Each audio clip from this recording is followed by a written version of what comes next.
Hello everyone, मैं हूं Bharti. Welcome to my channel. So I hope कि आप सब लोग अच्छे होंगे और अच्छी अच्छी स्टोरी सुन रहे होंगे और मुझे ही बता रहे होंगे। तो आज भी इस वीडियो में आप लोगों के साथ एक प्रतिलिपि ऐप की जो नॉवल है उसका रिव्यू जो है वो शेयर करने वाली हूँ।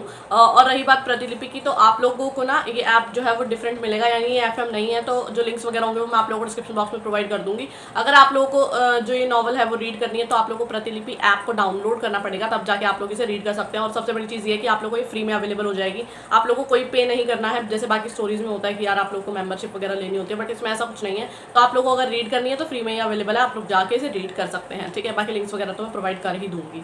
अब बात करते हैं स्टोरी की। तो जो स्टोरी का नाम है वो है लव कॉन्ट्रैक्ट, और ये प्रतिलिपि की स्टोरी है जो कि कंप्लीट हो चुकी है, और इसके जो एपिसोड्स हैं वो है 85। और जो इसकी मेन कैरेक्टर्स हैं वो है अरमान और मन्नत। ठीक है, और जो इनकी ऑथर है उनका नाम है श्रुति और शिखा। और जो मेन कैरेक्टर्स है वो तो मैं आप लोगों को बता ही चुकी हूँ, जिनका नाम है अरमान और मन्नत। अब जैसा कि आप लोग नाम से ही गेस कर सकते हैं, इनकी शादी जो होती है वो एक कॉन्ट्रैक्ट मैरिज होती है। मतलब ये कह लो एक अग्रीमेंट साइन किया होता है जिसमें इन दोनों के ही कुछ टर्म्स एंड कंडीशंस होते हैं। हालांकि ये कहा जाए तो ये गलत नहीं होगा कि ये जो कॉन्ट्रैक्ट है वो ज़्यादातर ये कह लो कि मतलब मर्जी उसकी अरमान की थी। वो चाहता था कि इस तरीके से शादी हो, क्योंकि सबसे बड़ी चीज़ ये थी उनकी शादी का कारण ना कोई ऐसा नहीं था कि मतलब वो शादी करना चाहते थे, क्योंकि उनकी पास्ट लाइफ में कुछ ऐसा एक्सपीरियंस था जिसकी वजह से वो नहीं चाहते थे कि वो शादी करें। ठीक है, और वो अपनी बस एक ये कह लो कि जो उनकी बेटी है वो चाहती थी कि भाई उनको जो है वो एक माँ मिले, तो इस वजह से वो मन्नत से जो उनकी फैमिली है वो शादी करवा देती है। और जो मन्नत होती है वो भी उनकी बेटी को काफ़ी ज़्यादा पसंद करती है, या फिर ये कह लो कि बचपन से ही उन्होंने उनको पाला है। तो ये चीज़ होती है इस कहानी में। ठीक है, बाकी अब देखें आप इसमें कहानी क्या है। आप लोगों को ना इसमें सबसे बड़ी चीज़ ये है कि आप लोगों को कोई इंट्रो जो है वो रीड करने को नहीं मिलेगा, तो आप लोगों को पता कैसे चलेगा कि भाई कहानी कैसी है। तो सबसे पहले तो मैं जो राइटर है उनको एक ही चीज़ बोलूँगी, प्लीज़ आप थोड़ा सा इंट्रो जो है वो ऐड कर दो, ताकि ये होता है कि अभी मैंने तो रीड कर लिया, बट आगे जो और लोग हैं वो मे बी शायद इंट्रो की वजह से ही जो स्टोरी है उसको रीड करते हैं। क्योंकि अगर इंट्रो ही नहीं होगा तो फिर तो हमें कुछ पता ही नहीं चलेगा ना, हम नाम से सिर्फ और सिर्फ बस इतना ही गेस कर सकते हैं कि ये कॉन्ट्रैक्ट मैरिज वाली शादी होने वाली है। तो अगर थोड़ा सा डिस्क्रिप्शन जो है, इंट्रो जो है वो ऐड हो जाएगा तो ज़्यादा अच्छा होता है, क्योंकि इससे जो ऑडियंस है वो ज़्यादा अट्रैक्ट होती है। ठीक है, ये मेरा पर्सनल ओपिनियन था, अपने ऊपर लेके ना जाए, बाकी आप लोगों की इच्छा है। अगर आप लोग लिखना चाहते हैं तो आप लोग लिख सकते हैं, अदरवाइज कोई दिक्कत वाली बात नहीं है। अब मैं बात करती हूँ स्टोरी की।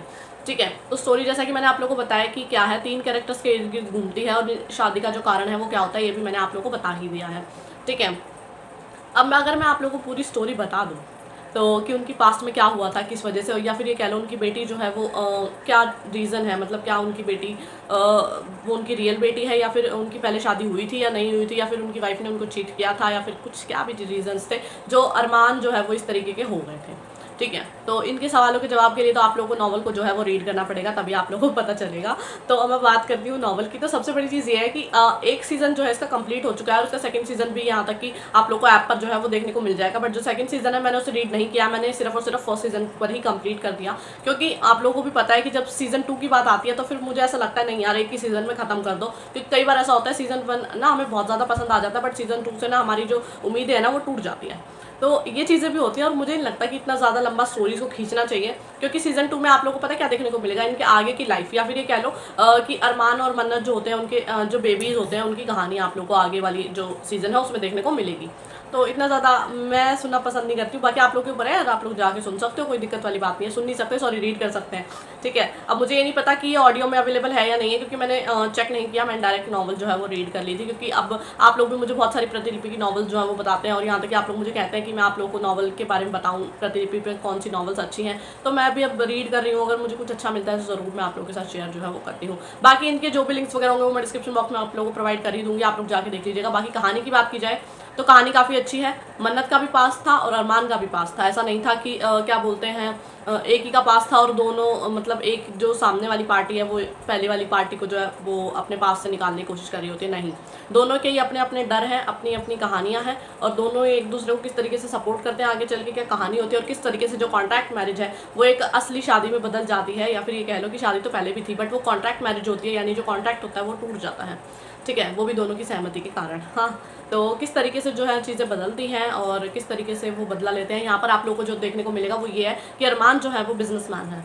ठीक है, तो अब आप लोग खुद सोच लो कि कैसी कहानी होगी। और ये ऐसा नहीं है कि मन्नत जो है वो बिल्कुल शरीफ टाइप्स, ऐसा नहीं, ऐसा कुछ भी नहीं है। बल्कि ये कह लो कि काफ़ी अच्छा कैरेक्टर जो है वो दिखाए गए हैं। दोनों कैरेक्टर काफ़ी स्ट्रॉन्ग है, पावरफुल हैं। और ये चीज़ सबसे अच्छी है स्टोरी में, क्योंकि अगर कैरेक्टर जो है वो स्ट्रॉन्ग नहीं होंगे तो फिर तो मज़ा नहीं आता ना देखने में। बाकी और भी बहुत सारे कैरेक्टर्स हैं जो इनके इर्द गिर्द हैं, जैसे कि उनकी फैमिली के मेंबर्स, या फिर ये कह लो कि अरमान के भाई, और उनकी कहानी भी दिखाई जाती है, और भी बहुत सारी चीज़ें हैं। तो आप लोगों को ना सबसे बड़ी चीज़ इसमें पता है क्या हुआ, मैं आप लोगों को आखिर का कुछ एक चीज़ बताती हूँ कि जिसमें ऐसा होता है कि एंड में ना जो इनके भाई की वाइफ होती है, ठीक है, वो मन्नत को बचाने के लिए अपने ऊपर गोली ले लेती हैं। यानी कि उनके ऊपर जो है वो गन चलाई जाती है, तो गोली जो है वो उनको जाके लगती है, जिसकी वजह से क्या होता है कि ना डॉक्टर उनको ये बोल देते हैं कि वो कभी मतलब चल सकती हैं वो अपने पैरों पर, बट ज़्यादा चांसेस नहीं है, ठीक है। और उनकी जो शादी है वो उनके यानी कि जो अरमान के भाई है उनके साथ होने वाली थी। तो यार कई बार ऐसा भी होता है ना कि मतलब, पर ये कहानियों में होता है या सच में होता है मुझे नहीं पता। मुझे इसको देख के ना वो विवाह मूवी है ना, उसकी याद आ गई कि भाई उन्होंने भी ना उनका जो साथ है ना वो छोड़ा नहीं था। तो यहाँ पर भी यही चीज़ हुई, देखो उनके सपोर्ट की वजह से, यहाँ तक कि उन्होंने भी उनके साथ उसके बाद शादी कर ली, और उन्होंने बोला कोई बात नहीं, मुझे कोई फर्क नहीं पड़ता। बट वो उनको जो है वो हिम्मत देते हैं, और टाइम वो चीज़ आ जाती है कि जब वो अपने पैरों पर वापस से खड़ी हो जाती हैं। तो यार ये चीज़ थी जो मुझे ना बहुत ही ज़्यादा मतलब क्यूट, स्वीट, या फिर ये कह लो कि इमोशनल सा कर गई। क्योंकि अगर मैं स्टोरी की बात करूँ तो यार हाँ, स्टोरी में ये चीज़ें हो सकती हैं, मुझे नहीं पता कितना रियल लाइफ में होती हैं, बट अगर इस तरीके के पार्टनर्स होते हैं तो फिर तो क्या ही कहना है ना। बट यही है यार, ऐसा किसी के साथ ना हो, इससे ज़्यादा तो हम क्या ही कह सकते हैं।